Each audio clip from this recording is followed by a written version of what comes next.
Okay. Once you finish, go fetch one. Do you have to do something special to make it stop recording? I mean, nothing special. Just hang up the red button on the top and pen on the bottom. Okay. But it's in Russian. I think I got it. Red button.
Hello. Hi, Jackie. Hi. Sorry that took so long. I don't know. Yeah, it's weird. I don't. I don't either. Normally, yeah. Cool.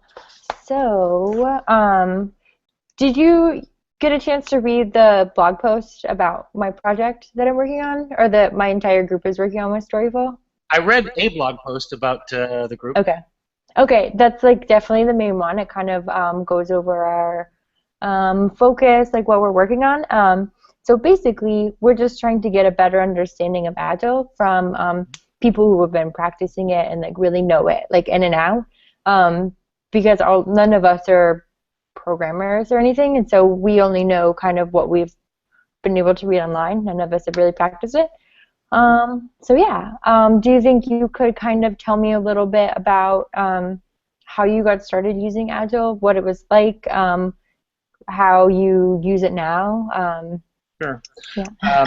Well, I first started using things that were later called Agile in 1991. And it wasn't until the manifesto came out that I realized that I had been using some of the same stuff and found it to work as well. So that's when I became really interested in it. I got a chance to use Scrum when I went to Yahoo 2006. Spent about 3 years there. I got a chance to work on all the different roles and really liked it. I had an opportunity to go over to Tebow and introduce Agile and Scrum there. And that was a really transformative experience for me. It was the first time I'd really been immersed in it and had the opportunity to roll up new teams and to help out teams that were struggling. And I'd never really found anything anywhere near as rewarding and satisfying. So since then, I've been really looking to do more of that, and in preference to engineering management roles that I've been doing for about 20 years before. Cool. So how did you structure your teams whenever you were getting those teams together? How do you structure your teams? Yeah. That's one of the things that I'm really big on. Teams in Agile, and especially in Scrum, should be self-organizing. There shouldn't be anyone outside the team structuring it or telling it how to do its work. I think that's one of the biggest problems with Agile teams is when there are people with authority around positional power over the teams and willing to exercise it. That's one of the biggest impediments that I've seen. So every team is kind of different, kind of self-organized, along their own lines, or whatever it's for them. Have there been moments where the self-organized team just like doesn't work, or like it does work? Can you kind of like talk about like the pros and cons of a team being that way? Yeah, I don't really know of any cons. To me, a team that is kind of owning its own work is really the best you can get as far as organization. The cons, what I've seen generally come up with people outside of the team, as I said, people in authority, is very common if the team has a manager that's a managed team. That's not an Agile team. And I think you'll find that a lot of teams have somebody that say, I am the team's manager, and feel responsible for what the team does or how it does it, and therefore exert their control over the team. And then you have a controlled team, not a self-organizing team. Okay. That makes sense. Can you talk to me a little bit about the importance of having a Scrum Master? Like, do you think that it's necessary all the time, or do you think that that's something that maybe isn't in like certain situations? Well, if you're doing Scrum, especially if you're just starting out with it, yeah, you definitely need one. Right. But teams can advance to the point where they're able to handle that role themselves. I think it takes quite a while, years, and I've only seen a couple of teams that have been able to pull it off for any length of time. But that's the Scrum, and Scrum may be one of the more popular frameworks that calls itself Agile. Mm-hmm. But certainly you can do other Agile, lean kind of practices without a Scrum Master. Can you talk about those practices? Sure. What are you interested in? I mean, I guess, like, for my purposes, like, what kind of Agile practices do you think would be best suited for a company that is outside of like Agile's kind of original use? So, like, we're doing it for Storyful, so it's like a news and media company. How do you think that different Agile practices could be beneficial for them? And which ones do you think would be best suited for that? You say you're doing it in what? We're doing it for Storyful, so they're like a news and media company. Okay. And so like these practices wouldn't just be for their like product teams, it would be for like journalists and the like other people to use too, or to be able to like kind of change their workflow or like collaboration. And what kind of practices do you think would be best suited for that? Well, I generally start with the Agile principles. You've probably read the manifesto, right? The 4 values on the top, and then 12 principles behind it. Have you read those? Yes. Okay, so that's really all that there is to Agile. Everything else is somebody using it as a brand name, right? Oh yeah, we're Agile, But if whatever they're doing, they should be able to point to those values and those principles as why they think they're Agile, and they should really support those principles. I think a lot of people tend to think of Agile as a set of practices, and they feel like if we just do the right incantations or go through the right motions, everything will be fine. It's got nothing to do with that. It's really a mindset, a philosophy, and if you apply those principles to whatever you're doing, you can then figure out what the best thing might be to do. So I think there's very few of the practices themselves that are universally applicable to anything, but I think self-organization is one. I think probably using a pull model rather than a push model, people saying I want to work on this rather than you will do this, right? The typical assignment model. I think that's widely applicable. I think making all the work visible is really, really important, because if everyone doesn't have the same view of the work, then they're all going to have a different idea in their heads about what it is and how they can fit into it, and then you're all kind of working at cross purposes. So making the work visible is probably really very important. But in general, it's I think having the people doing the work owning how they're going to get it done, right? And not trying to, focusing on delivering a little bit of value, frequently, and getting feedback. Short feedback cycles is also really important in both Agile and especially in Lean, which Scrum is largely based on. And once you're doing that, basically it's kind of a loop, an inspect and adapt loop, and you could pretty much, with the principles and the inspect and adapt cycles, you could pretty much reproduce all of the practices that we see. In fact, they have been produced from those principles and tailored to each particular circumstance, because it's certainly not about methodology or just follow these practices. It's really paying attention to your own situation, talking with each other, and working together with the shared ownership of the outcomes. And with that in mind, there's not really any prescriptive advice that I'd have saying you should do this or you shouldn't do that. I mean, it's really, is it working in your situation? And I think that's what's really important. So whenever you're first starting or introducing Agile into like a company or a team, like how do you go about kind of teaching that philosophy and like showing that it's not necessarily just like a list of steps, but it's like something that you really need to, I guess, believe in and like want to do? Right. So typically I will go over some of the principles that are involved that I think are important. What I really like to do, though, is start off with a retrospective to try and find out, why do they want a change? Why do they want any change at all? What are the issues here? What are we trying to do differently or better? What's the real goal?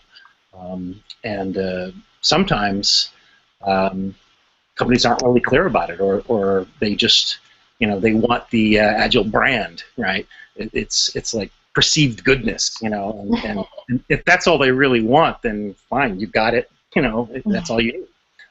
But if they want to actually, become better, that's where you start to want to look for things to do differently, and you get a better outcome. So from what we've kind of heard from a lot of the people who are working at Storyful, they're dealing with a lot of like viral stuff. So their timelines I guess they have a lot of kind of like breaking news. So an excuse we hear a lot is that they just don't have time. They don't have time to like change the way that they're working. They don't have time to learn something new, or they don't have time to do daily or weekly meetings. How would you kind of like combat that? Like, what would you say to those people? Well, we all have the same amount of time. It's not like you can manage time. It's how you choose to use it.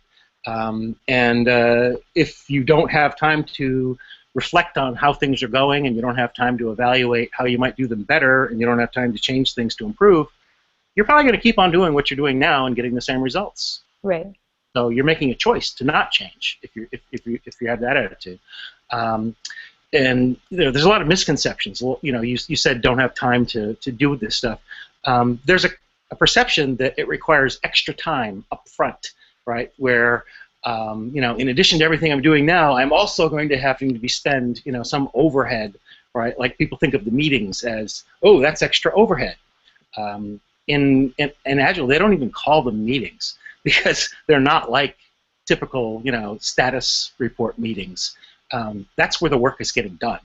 And I think especially when you're working on a team, you need to have that rapport. You need to have that ability to work together very, very smoothly. You need to communicate, especially when the work involves everybody doing stuff. I mean, any kind of team kind of needs some time on that to be able to perform at their best. So who's to say what the optimal amount of time spent is and how to spend it?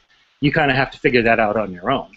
So, teams that are like that, I mean, I think frequently they need to get to the point where they have a burning platform, where they know they can't keep doing what they are doing now. They have to change, and that becomes the driver.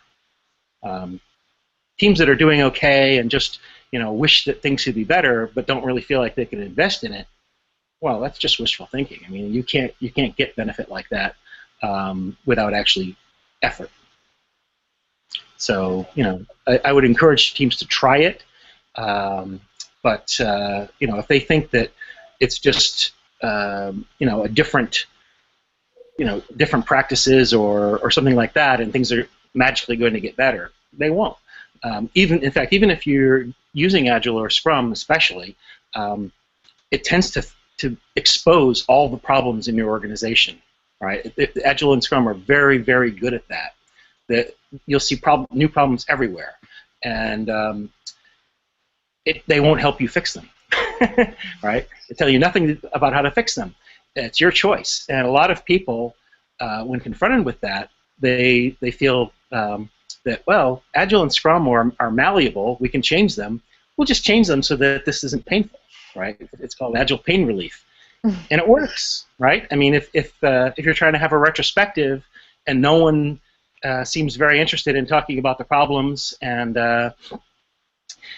you feel like it's a waste of time, a lot of people will say, okay, let's just cut the retrospective. Obviously, that's not for us, right? And they don't really understand a lot of the things in Agile and how they work together to be able to make an informed choice about what they can omit or not. So they tend to omit the things that are painful, in other words, the things that are surfacing the problems, and rather than fixing the problems. So you'll find that they'll adopt Agile, but they'll do something called Scrum Butt, or some variation. They'll call it a hybrid. I mean, there's all kinds of words associated with it. But what it really means is that I think they're not willing to make the changes that are needed, and they'd rather just keep on doing the same thing and call it Agile, and that's very widespread. So do you think a company that kind of adopts these Agile practices, do you think that they'll have an easier time when their company starts growing? Like, is it easy to, let me think of like a good word for this. Is it like sustainable? Like as the company grows, do you think that like as like a workflow or as like a practice, can kind of grow with the company? Does that make sense? Well, Agile practices kind of by definition grow with the company because you change them. You're constantly evaluating, is this working? Is this still working? Are we getting the maximum benefit out of this? And you change it and tweak it as needed in order to do better. So they kind of naturally grow, as the company evolves. They're intended to evolve with the company. I think it's when you have these prescriptive practices or plan-driven approaches, which assume to know perfectly up front, right, exactly what's needed, when, how many people, all this sort of thing, and then it's just a matter of, well, if we can only execute this plan perfectly, then then we'll have what we need. And plans, don't work out that way. Right. No plan ever worked perfectly. And so if you're constantly in a place where you're trying to prop up a failing plan and stay on it, then you're really, it's a completely different way of working. So in Storyful, there's 3 different offices. They have a group in New York, and then their main headquarters, where most of their people are located, is in Dublin, and then they also have a small office in Hong Kong. So to form these teams, how can they kind of combat that distance? Right. Does it work if they're not all in the same office or even in the same time zone? It works a lot better when people are co-located. In fact, the cliff comes at about 10 to 20 feet. If they sit more than 20 feet apart, huge drop-off in the amount of communication. You wind up having more missed opportunities to connect. You don't have people as close. You don't have them collaborating as much. It's amazing how quickly that happens. I've had companies where people didn't want to come downstairs. They were in the same building, but they didn't want to come downstairs for a meeting. It throws a huge impediment in to have teams separated by distance. Time zones is even worse. And if they're half a world away, I don't see really how they could possibly collaborate as a team in a traditional manner. They might have some benefits from the handoffs. In other words, you could work on something, hand it off, and then have it be in progress around the clock. There's that advantage. Certainly you need some means of communication that, like this, that will facilitate people, getting to know each other and working together. It's very difficult to overcome, an 8 or a 10-hour time difference, though. I really have not seen that done. I've seen, and I've worked with teams that have been spread across a few time zones, but I think they've all had a set of core hours, like 4 to 6 hours, where they're all available to each other and all able to communicate with each other. One technique for dealing with that is if you have people scattered like that, is to try and structure the team so that the teams are co-located, and then they each own some area of the work that they can that they can do best, so that the high bandwidth communication is within the co-located team. And I think that's one way of dealing with it. But then you wind up having, kind of silos between the groups, and it becomes very difficult for one team to communicate with another. So another way of doing that is to purposefully split the teams so that each team is split across the geographies, and that forces the teams to come together and communicate, and it becomes a little easier to do it across the geographies, but at the expense where people in any one location aren't as cohesive. Got it. Yeah, they definitely kind of have a problem with siloization, I guess, because the Dublin office is like I think that they have like 40 or 50 people, and I think the Austin and the Hong Kong offices have like around 10. And so, like, do you think that like Agile would be like a good way to kind of bring the entire team together? Because I think some of the people that aren't in Dublin are kind of feeling closed off from people in Dublin. Like they maybe don't know them very well. Like there's not necessarily a lot of like workplace camaraderie like amongst these offices, just because they're so spread apart. Right. Well, we have a saying in the business that the half-life of trust is about 6 months. So the teams that I've worked with that are successful, that have been split like that, get together on a regular basis. Airplanes become really good tools, and it's quite an investment, but it really pays off over time because you'll get much better cooperation and collaboration and communication across those boundaries.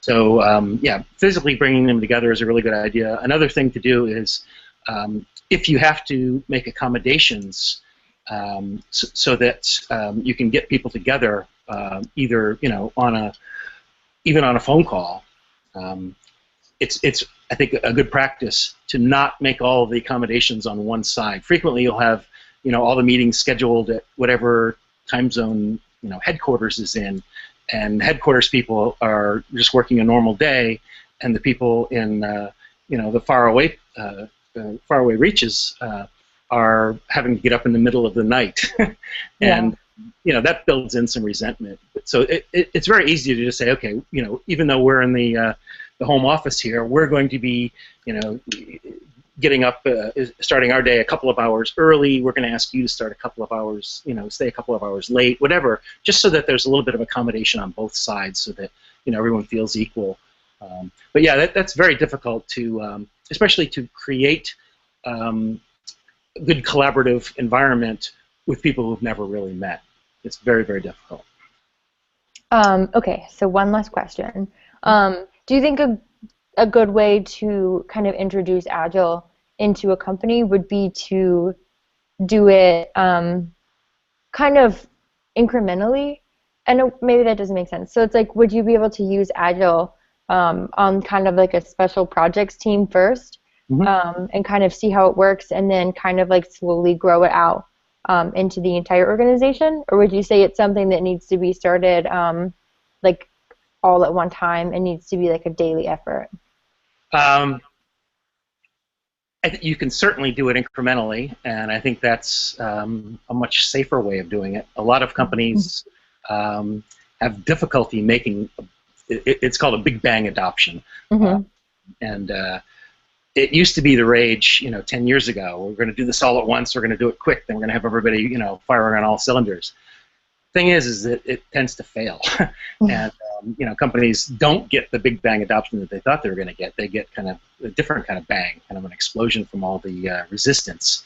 In fact, one of my favorite ways right now to introduce it is to just use Kanban, which is exactly that. It doesn't have its own process. It doesn't have its own organization. All it does is put a way of measuring and a way of visualizing the workflow and controlling the amount of work in progress on top of whatever you're already doing, right? And then as you go along and notice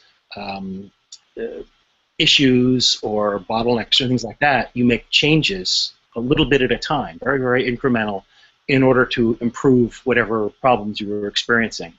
So it's just a constant series of changes, but it's more gradual, so that you're never making this one huge change that, quite frankly, from what I've seen, the companies that make the huge changes, it's very difficult to unravel those, right? If you make a huge change and it goes awry, what do you do then? You have to make another huge change, right? You have no choice. But if you're making little changes, you can very easily say, whoa, that last change we made, boy, that sucked. Let's not do that again. And you back it off and you try something else. So I would definitely advise doing it incrementally, iteratively. I think the most important thing, though, is when adopting, is to have somebody that has been there and done that and really knows all the ins and outs and the problems and the patterns and stuff like that that can help guide the situation. Generally, an Agile coach. Cool. Yeah, that concludes all my questions. Thank you so much for talking to me. I'm sorry that the times got kind of fine, but I'm really happy that we finally got to have this talk. I think this is a lot of really valuable information, and I'm super excited to be able to share it with my team. Great. I'm glad to be of help. Great. Thank you so much. Yep. And I'll definitely keep you updated on our progress. And you can always just see the stuff that we do on our blog, too. Cool. Right. Cool. Thank you so much. Have a good night. Bye-bye.